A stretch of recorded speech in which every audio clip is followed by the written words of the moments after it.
Papasok ako today sa aking work, so get ready with me. So bago ako mag-lotion guys, gumagamit talaga ako ng body oil. Kasi mas napapansin ko no, mas na-absorb yung lotion kung magba-body oil ka muna. Gustong gusto ko tong body oil na to guys. Kung gusto nyo, comment lang kayo. Ilalagay ko ang link sa baba.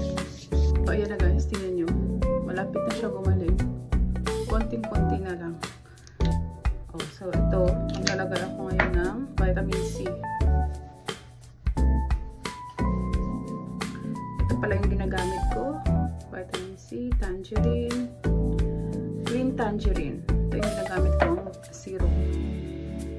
Ayan o, yun yung face ko sa malapitan. Konti na lang, ito na lang. So far so good, hiyang niya. Konting tuyo, lactic acid, whatever. Ayan. Para mawala yung pamumula, lalong-lalo na ng mga galit na mga pimples dyan.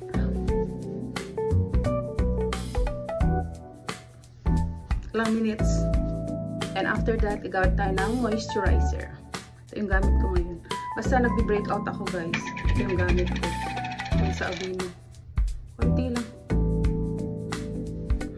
May pimples ako ngayon guys. Gusto ko yung skin ko. Kasi parang napaka-hydrated niya. Parang busog na busog sa tubig, char. Kahit may mga impurities dyan, oh. Pero dito, tingnan nyo. Walang filter yan, ah. Oh. Moisturizer, gagamit na ako ng tawag dito, sunscreen. Ngayon guys, din ako gumagamit ng foundation. Ito muna, yung gamit ko, yung white. Hindi pala tinted. Yung natural. Kayo kung ano ko dami, basta ako puno-punuan yan guys hanggang leeg. Isama natin, sobrahan ata sa loob, lagyan natin sa leeg. After ng clear na sunblock, gagamit ako ng tinted. Ito na bali yung magsisilbing foundation ko guys. Hindi na ako gumagamit ng foundation. Dati hindi ako nabubuhay pag walang foundation, walang color corrector, walang concealer. Pero ngayon, ito na lang. Sunscreen na lang na tinted. Ito siya.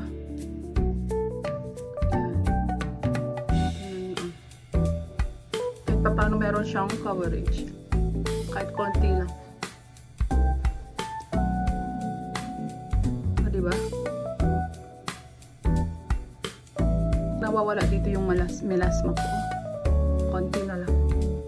Hintayin natin mag-set ang ating sunscreen. Magkikilay muna tayo. Gamit ko sa NYX. Kita ba? Yan, NYX. Brush lang.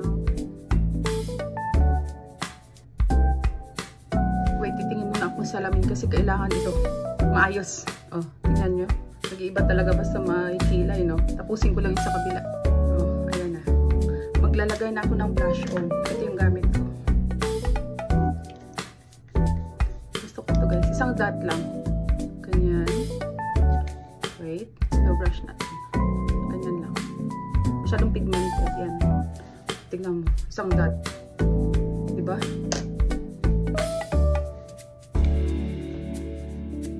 Isang patak. Lusaw lahat. Charot.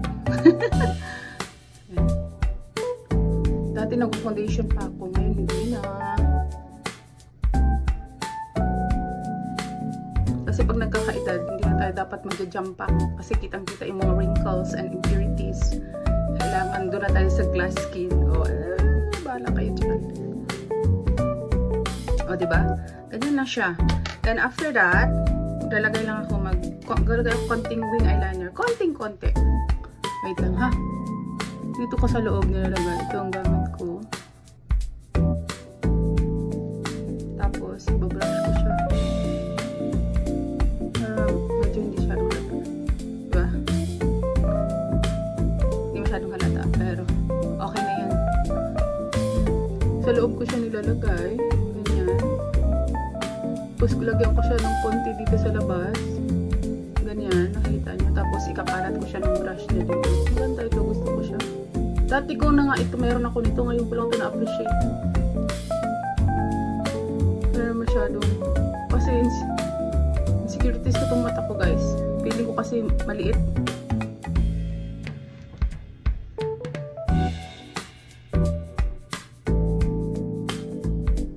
Yan. Ah, diba? Parang merong ano na, shadow. Okay na yan. Lipstick tayo. Ito lang gamit ko. Maliit lang. Kasi masyado itong ano. Ayoko na masyadong red. Yan lang. Kasi kakalat ka.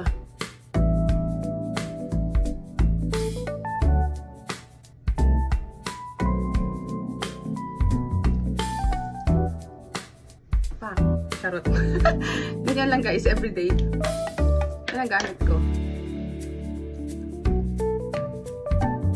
Hindi na ako ay, magpa-powder ako konti. Kung minsan nagpa-powder ako, minsan hindi. Pero for the sake of this video, tignan natin. Pero hindi buong mukha ha. Hindi buong mukha ako nagpa-powder. Lang. Ito lang dito. Para hindi lang kakalat ang aking wing eyeliner. Tapos dito na side. Ganyan. Hindi buong mukha. Ganyan.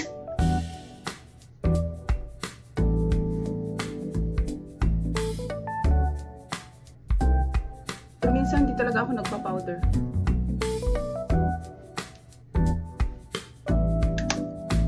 Masyadong bet na rin mag-powder. Pero kung gusto ko mag-powder na ganito buo, like this, hindi ko siya nirarap. Tapos ganyan, ginaganyan ko. Pag gusto ko, ayan, na-powderan ko na, papakita ko. Ayan. Pero kung nagpa-powder, ayoko kasi ng parang dry yung mukha, yung parang halatang nagpa-powder na nakamat, ayoko ng ganun. So, gagamit tayo na serum. O, diba? I-shake ko dapat para maghalo yung ganun. O, halatang halata, o, gamit na gamit. So, spray lang natin. Ganito. Pa! Tingnan mo kung paano niya nilulusaw yung foundation. Tapos, glass skin ulit. Pa-settle mo lang siya. Wait, na mag-makeup ng bonggang-bongga dahil sa hospital tayo magtatrabaho today. Ito yung hair kasi mag-hairnet tayo mamaya. Ang ating ID, hindi pwedeng kalimutan. Alam nyo ba, meron kami ganito, pag emergency daw, i-blow mo lang para may security na napit kung nasa danger ka, I don't know. Ayan. Ito ngayon, hindi pwede mo kalimutan yung ID. Dahil today, I'm a driver. So, kailangan ko to para ma-access ko ang mga dadaling kong mga kagamit-gamit sa hospital. O, diba? Thank you so much for watching. Bye! See you later. Yan lang. Pwede na? Pwede na yan.